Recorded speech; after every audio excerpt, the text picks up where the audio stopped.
Hello. Tayo ay magpapatubig ng ating lupa na ating tatamnan ng sili. Wala po kasing ulan dito sa Isabela, kaya tayo po ay magpapatubig ng lupa para makapagtanim na naman po ng sili. Ayan po yung mga ginagawa namin. Ayan po.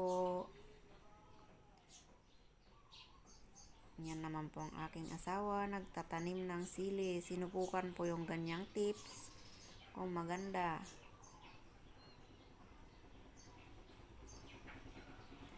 Ako naman po, bisibisihan doon sa dulo. Bisibisihan ang tita nyo. Ganyan po. Kahit sa ganyang paraan po, matulungan ko po ang aking asawa. Bubuhatin ang hose patungo sa kabilang linya.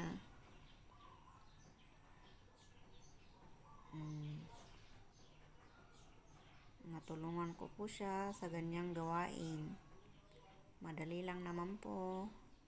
Yan naman po yung siling itatanim namin. Ganyan po yung pangalawang tips. Ang pagtanim ng sili na ginagawa namin. Ako naman po, sinubukan ko po ang magtanim. Maganda naman pala. Ilalagay lang sa butas. Ganyan po, kaya tinuloy-tuloy ko na lang po hanggang sa dulo. See you next update. Bye-bye.